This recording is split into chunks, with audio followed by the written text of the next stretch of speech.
900 பெருக்கி பாருங்க எவ்வளோ கிடைக்கும்? 4500 ரூபாயும் 500 to 400,000 நீங்கள் ப்ரொடெக்ட் பண்ணிக்கிற ப்ரொடெக்டும் ஈக்குவலாக. முதல் அதை மக்கள் புரிஞ்சு கொள்ள. ஒரு 40 ரூபா போகுது, அதெல்லாம் ஒரு வேஸ்ட் காசு. மந்த்லி டைரக்ட் சும்மா ஏற்றிட்டு இருக்கும். ஒரு இடத்துல உங்களுக்கு அடி விளைவிக்க எத்தனை பேர் பாதிக்கப்பட்டிருக்கணும்? 500, 1 மில்லியன் இப்படியானதை ஒரு 40 ரூபாயில் விளக்க வேணுமோ?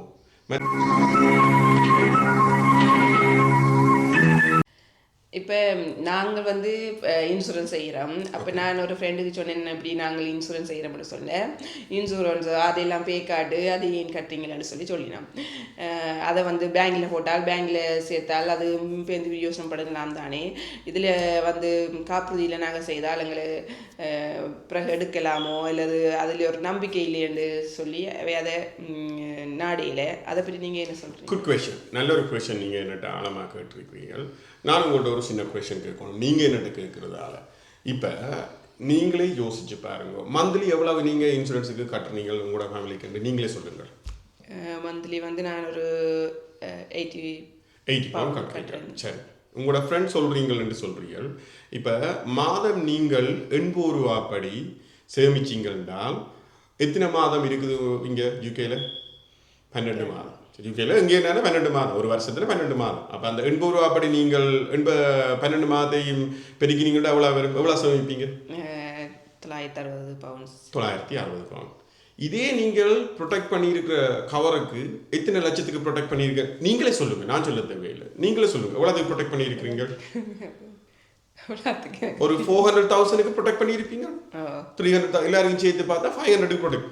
இந்த 900 பவுண்ட்ஸோ 500 பவுண்ட்ஸோ பெருசென்று நீங்கள் திங்க் பண்ணுங்க. முதலாவது அதுதான் நான் சொல்கிறேன், தப்பான அபிப்பிராயமும் தப்பான எண்ணத்தோடையும் நாங்கள் ஓடிக்கொண்டோம். எண்ணம் தான் வாழ்க்கை. முதலாவது நீங்கள் புரிஞ்சு கொள்ள வேண்டும், ஏன் பிரித்தானியாவில் எங்களுக்கு இன்சூரன்ஸ் வேண்டா, எங்களுக்கு ஒரு லார்ஜ் வீடை வேண்டி இருப்போம், உங்கள்கிட்ட எல்லாம் ஹவுஸ் இருக்குது.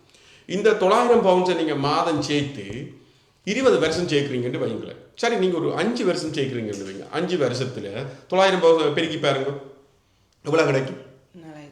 4500 ரூபாயும் 500 to 400,000 நீங்கள் ப்ரொடெக்ட் பண்ணிக்கிற ப்ரொடெக்டும் ஈக்குவலாக. முதல் அதை மக்கள் புரிஞ்சு கொள்ள வேணும், அண்டர்ஸ்டாண்ட் பண்ண வேணும். நீங்கள் இந்த காசை நாங்கள் பேங்கில் சேர்த்தா நாங்கள் சேமிச்சிடுவோம், இதெல்லாம் பேஸ்ட், இதுக்கு நாங்கள் ஏன் கட்டுவோம் என்றது உண்மையிலேயே ஒரு வெரி ஹார்ட். என்னென்னா ஒரு டைரக்ட் டெபிட்டை செட் பண்ணி அது போகைக்கு ஹார்டாக இருக்கும், எல்லாருக்கும் பெயின் இருக்கும். ஆனால் நீங்கள் ஒரு தப்பான கற்பனையில் வாழக்கூடாது. ஏனென்று சொல்ல போனால் இந்த அக்கா சொன்ன மாதிரி 80 ரூபாய்க்கு நீங்கள் ப்ரொடெக்ஷனை ப்ரொடெக்ட் பண்ணி 1 இயரில் 900 பவுண்ட்ஸை சேமித்து 5 வருஷமோ 4 வருஷம் சேர்த்திங்கன்னா அந்த 5 வருஷத்தில் ஒரு ஹார்ட் அட்டாக் வருது, அல்லது ஒரு ஸ்ட்ரோக் வருது, அல்லது ஆக்சிடெண்ட்டில் டெத் ஆகுது, அல்லதுலாம் இப்போ நீங்கள் பார்த்தீங்கன்னா எத்தனையோ பேர் இளமாக்கள் எல்லாம் எத்தனையோ விதமான வியாதிகளால் இறக்குறார்கள். அப்போ அந்த 400,000க்கு ப்ரொடெக்ட் பண்ணி வச்சிருக்கணும் என்றால் அந்த 400,000ம் 4000 பவுண்ட்ஸும் ஈக்குவலாக ஓன் ஹவுஸ் இருக்குது. அப்போ அவைக்கு அந்த 400,000 பே பண்ணினாங்களா அவைங்க வீட்டு மோக்கேஜை பே பண்ணி அடுத்த கட்டத்துக்கு ஃபேமிலியை கொண்டு போகிறதுக்கு இந்த இப்படியான பிரித்தானியாவில் ரைட் ப்ரொடெக்ஷன் இருக்கணும். அதை வலி தெளிவாக நீங்கள் விளங்கி கொள்ளணும், மிஸ் அண்டர்ஸ்டாண்ட் பண்ணாமல். இதில் ஏதாவது நீங்கள் மிஸ் அண்டர்ஸ்டாண்ட் பண்ணால் நீங்களாக லூஸ் பண்ணிடுவீங்க, நீங்கள் தான் ஸ்ட்ரகிள் பண்ணுவீங்க, நீங்கள் தான் போய் மாட்டிடுவீங்க. அதைத்தான் இதை ஒரு நல்ல கொஷன் நீங்கள் கேட்ட கொஷன், இது நல்லாக புரிஞ்சிருக்குமென்று நினைக்கிறேன். தப்பான கணக்கில் தப்பான அபிப்பிராயத்தில் நீங்கள் திங்க் பண்ணாதீங்க. இப்பையும் உங்கள் பார்வை முக்கியம். சரியான பார்வையில் பார்த்தா அது உங்களுக்கு பிரயோசனமாக இருக்கும். இது பிரித்தானியாவில் ஒரு வாய்ப்பு தான், அதை நீங்கள் பயன்படுத்தி கொள்வது உங்களோட கையில் தான் இருக்குது. நாங்கள் அறிவுரை தான் வழங்க முடியும். நன்றி ஐயா. மற்ற இன்னும் ஒரு கேள்வி ஐயா, இப்போ பிரித்தானியாவில் வீடு வச்சிருக்கிறார்கள், நிறைய பேர் இன்சூரன்ஸ் செய்ய விரும்புகிறேன் என்னென்னு சொன்னால் வீட்டுக்கு எது நடந்தால் எரிஞ்சிக்கிறிஞ்சால் கவர்மெண்ட் பே பண்ணும் தானே, கவுன்சில்கள் அதை பார்த்துக்கொள்ளும், என்னத்துக்கு வேணால் நாங்கள் இன்சூரன்ஸுக்கு காசை கட்டி காசை வேஸ்ட் பண்ணுவோம்ட்டு. அதை பற்றி உங்களோட கருத்து என்ன? இன்சூரன்ஸ் கட்டாயம் செய்ய வேணுமோ இல்லை அது உண்மையாக நாங்கள் நினைக்கிற மாதிரி கவுன்சில் அதை பே பண்ணுவோம்? நல்ல ஒரு கொஷன். நீங்கள் அதுதான் நான் சொல்கிறேன், திருப்பவும் நான் உங்களுக்கு சொல்லக்கூடிய ஒரே ஆன்சர் என்னென்னா, நீங்கள் ஒரு தப்பான எண்ணத்தில் தப்பான கருத்தில் இருந்துடக்கூடாது. உண்மையில் இப்போ இன்சூரன்ஸ் ஏன் வச்சுருக்கிறேன்டா, ஒரு பொருளை வேண்டுறோம், சிம்பிளாக பார்ப்போம், ஒரு பொருளை வேண்டுறோம், நாங்கள் ஒரு ஆகோஸ்லேயோ அல்லது ஒரு பிசி போர்ட்லேயோ ஒரு பொருளை வேண்டுறோம், ஒரு கம்ப்யூட்டரை வேண்டுறோம். அதுக்கு இன்சூரன்ஸை போட விட்டுட்டு உடைஞ்சிட்டுது என்றா அங்கே கொண்டே கொடுத்தா செய்வார்களோ? இல்லை. இதே சிச்சுவேஷனை தான் உங்களுக்கு வீட்டுக்கு அப்ளை பண்ணி பாருங்க. உங்கள்ட்ட இன்சூரன்ஸ் இல்லாமல் வீடு எரிஞ்சாத உடனே உங்களுக்கு கவர்மெண்ட் என்னத்தை பே பண்ண போகுது? பே பண்ணாங்க. கவர்மெண்ட் தராது. எங்கிட்ட தர போகுது? உங்களுக்கு என்னது தரும்? கட்டாயம் இன்சூரன்ஸ் தான். இன்சூரன்ஸ்ன்றது இம்பார்ட்டன்ட். வீடு எரிஞ்சுதுன்னா வீட்டுக்கு நீங்கள் இன்சூரன்ஸ் வச்சா தானே ஒன்றும், இல்லாட்டி நீங்கள் உங்களோட ஓன் காசை போட்டு தான் செய்யணும். இதை பார்க்குறாங்க நிறைய பேர் இந்த தப்பை விட மாட்டேன். 100% எவ்வளோ பேர் பாதிக்கப்பட்டுறார்கள். ஏனென்றால் அவர்களை பொறுத்தவரையில் ஆடம்பரமாக இருக்கணும், ஆனால் நாங்கள் இன்சூரன்ஸ் பே பண்ணக்கூடாது. இன்சூரன்ஸோ அது இதே சேம் கொஷன் என்னட்டு இந்த வீட்டு இன்சூரன்ஸ் போடணும் தேவையில்லை, அதுக்கு ஒரு 40 ரூபா போகுது. அதெல்லாம் ஒரு வேஸ்ட் காசு. மந்த்லி டேரக்ட் சும்மா ஏற்றிட்டு இருக்கும். ஒரு இடத்துல உங்களுக்கு அடி விளைவிக்க எத்தனை பேர் பாதிக்கப்பட்டிருக்கணும்? 500, 1 மில்லியன் இப்படியானதை ஒரு 40 ரூபாவில் விளக்க வேணுமோ? மற்றது சில பேர் என்ன செய்யணும் வேண்டாம், சில்லித்தனமாக சின்ன விஷயங்களுக்கெல்லாம் கிளைம் பண்ணிக்கலாம். 50 ரூபா 100 ரூபா ஒரு கண்ணாடி உடைஞ்சிட்டுனா இன்சூரன்ஸ் தானே அவரோட ஆக்கி பண்ணி தண்டுவார்கள். நீங்கள் ஹோம் இன்சூரன்ஸை பொறுத்தவரையில் ஒரு கார் இன்சூரன்ஸ் மாதிரி அது ஒரு ஜென்ரல் இன்சூரன்ஸ். நீங்கள் அதில் வேல்யூ கவனமாக சென்சிட்டிவாக வச்சுருக்கணும். ஏன்னா சும்மா சின்ன கிளைமுக்கெல்லாம் போனீங்கன்னா உங்களுக்கு ஆக்சஸில் சார்ஜ் பண்ணி அவர் வேஸ்ட்டாக போயிடும். கிளைமை சோதிக்கிறதுக்கு அது சந்தர்ப்பம் இல்லை. ஒரு பெரிய இன்சிடென்ட், ஃபார் எக்ஸாம்பிள் ஒரு வாட்டர் லீக் வந்து, அல்லது ஒரு ஃபயர் வந்து, அல்லது ஒரு தண்டர்ஸ்ட்ரோம் வந்து ஃபுல்லாக அழிஞ்சுது, ஒரு பெரிய அளவில் எஃபெக்ட் ஆகுமா இருந்தால் ஒரு 200, 100,000 அல்லது குறிப்பிட்ட ஒரு 20,000 அல்லது 40,000 இதை நீங்கள் வேண்டாம் கிளைமை மேக் பண்ணலாம். அப்படி இல்லாமல் நீங்கள் ஒரு கிளைமுக்கு போய் அந்த கிளைமை எடுப்பீங்களா இருந்தால் உங்களுக்கு அடுத்த 5 வருஷத்துக்கு அதோட ப்ரீமியம் கூடவாக இருக்கும். அப்போ ஒட்டுமொத்தமாக நீங்கள் பார்த்தீங்கன்னா இந்த ஹோம் இன்சூரன்ஸ்லேயோ அல்லது போனால் அதை தாண்டி இப்போ இந்த கார் இன்சூரன்ஸ்லையோ அல்லது போனால் இப்படியான இதுகளில் நீங்கள் ஒரு சில்லித்தனமாக ப்ளே பண்ணக்கூடாது. சின்ன கிளைம்களுக்கு போய் நீங்கள் வந்து இதண்டக்கூடாது. கிளைம் பண்ணுவீங்களாக இருந்தால் உங்களுக்கு இந்த நோ கிளைம் போனஸ் பாதிக்கும். 5 வருஷம் ப்ரீமியம் கூடும். அப்போ ஒரு பெரிய இன்சிடென்ட் நடந்ததுன்றா தான் இந்த ஹோம் இன்சூரன்ஸில் நீங்கள் கிளைம் பண்ண முன்வர வேணும். அது தப்புன்னு நான் சொல்ல வரையில், அதுக்காக நான் தவறான ஆலோசனையை நான் உங்களுக்கு தர விரும்பவில்லை. ஏனென்றால் நீங்கள் கிளைம் பண்ணுறதுக்கு சகல உரிமையும் உங்கள்கிட்ட இருக்குது. ஆனால் நீங்கள் லாங் டேர்மில் உங்களை அந்த இன்சூரன்ஸின் ப்ரீமியத்தை பாதுகாக்கணும். அந்த லாங் டேர்மும் உங்கள்ட்ட இன்சூரன்ஸ் இருக்கணும். ஒரு பிக் இன்சூரன்ஸ் நடந்ததுன்னா இதண்டணும். நீங்கள் கிளைம் பண்ணினீங்கன்னா கணக்க ப்ரொவைடர் உங்களுக்கு முன்வர மாட்டார்கள் கிளைம் இன்சூரன்ஸ் தாரதுக்கு.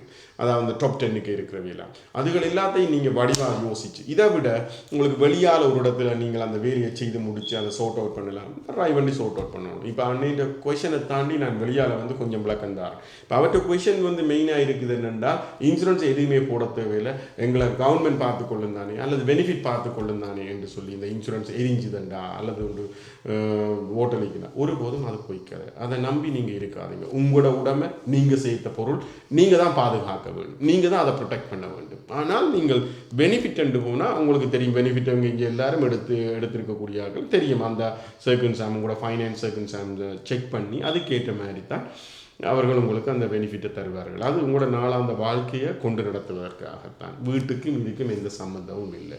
மற்றதையா அந்த கடைகளை பொறுத்த மட்டும் அப்படித்தான். மற்ற அந்த கடைக்கு வேலையிறாக்களோ இல்லை முதலாளி மேலே விழுந்தா ஏதாவது பாதிப்பு ஏற்பட்டால் இல்லை கடைக்கு பாதிப்பு ஏற்பட்டால் அது good question.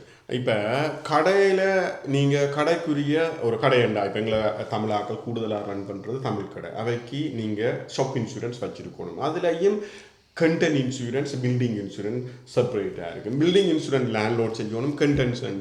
Contents liability, staff liability and public லாபிலிட்டியும் வந்து கடை ஓனர் செய்திருக்க வேணும்.